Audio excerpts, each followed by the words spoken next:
Violence is part and parcel of country life.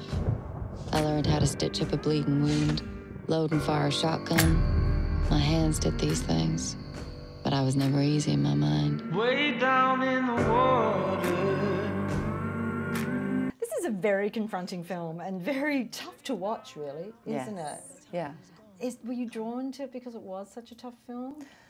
I was drawn to it for a lot of reasons. I mean, I was really interested in the period of history and the perspective, because I don't think I'd ever seen, well, I realised reading it, I couldn't remember seeing an image of a black man in the Second World War. You know, there are so many iconic photographs from the war, and I was racking my brain to think if I'd seen an image of a black soldier. And then, you know, you think of this, the idea of a hero coming home from war, and we're so, you know, we're used to the idea of soldiers being paraded through the streets or, you know, honoured, and the fact that that wasn't the case, that black soldiers were going and giving up their lives to their country, and then if they made it, coming home to a country that treated them with such disdain was so odd to me. Yeah. I just thought it was a really interesting subject matter for a film.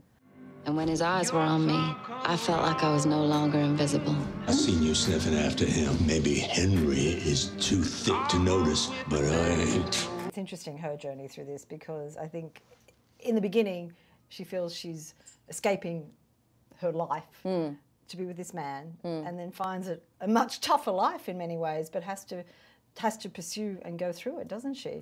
Yeah, I think she just doesn't really know what she wants at the beginning. You know, she's sort of, I like that she, you know, I found it interesting that she was sort of awkward and sort of destined for spinsterhood and didn't really know, you know, she was trying to find herself through meeting someone. And in a way she does, in a way, she, you know, the farm is kind of the making and the breaking of her, because it's completely devastating what happens when she's there, but at the same time she does sort of build this toughness and has this sisterhood with Florence. Get up from underneath foot. I don't want you working for them. I won't be working for them. I'll be working for us. Talk about that actually with Mary J. Blige. That's what's interesting, the sort of the mothers that bond, don't they? Yeah, I mean, you know, it's such an odd time where the social structure is that, you know, these characters, these women would have been raised to be suspicious of each other, and Laura particularly would have been raised to believe that she was above Florence and has the power over Florence because of her race, which would have been, and I think is such a difficult thing, because it's your instinct is fighting it. So you're raised to believe I'm better than you and I'm more important than you and I'm, you know, worth more than you are. But I'm drawn to you, and I need you in my life, and you know, and they love each other, but they can't ever say it, you know. Yeah. Action! Action! You have worked with women directors before. What was what attracted you to working with Dee? Yeah, I've worked with lots of women directors, and I've had great experiences. I thought Pariah was brilliant, and I wanted to be in one of her films because I thought Pariah was just so well crafted. And Dee's just great. I mean, she's just so smart and everything she does is everything she touches feels relevant now. There's nothing about, you know, she was never making a period film. This wasn't a period film. This was something about today. So I think, you know, she's just so intelligent on the button at the moment that she's just really exciting to work with, and she's super direct and she knows what she wants and there's no messing around, and I like that kind of work.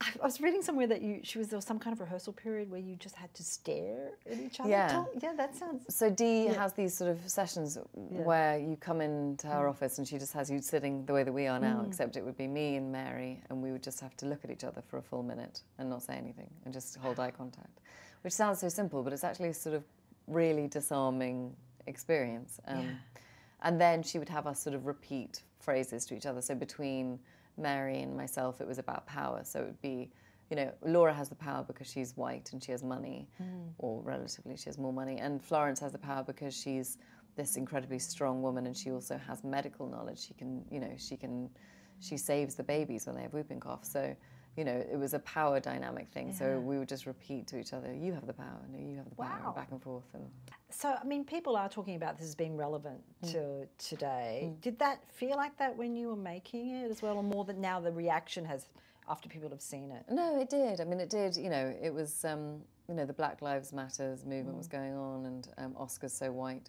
had just happened, and, you know, and so, you know, and I think the reality is all of these attitudes have existed the entire time, but we've now come to a place where, you know, we have an administration and president in the White House that makes it okay for people to say it, which is both a good thing and a bad thing. It's horrible to understand finally that these attitudes still exist and that things haven't really changed that much. But in a way, it's a good thing because it means that actually we can confront it. So I think over the last 2 years, it's only become more relevant as things have kind of progressed. And then, of course, Charlottesville and, you know. When I think of the farm, I think of mud. I dreamed in brown. Way down in the water, far away from any soul.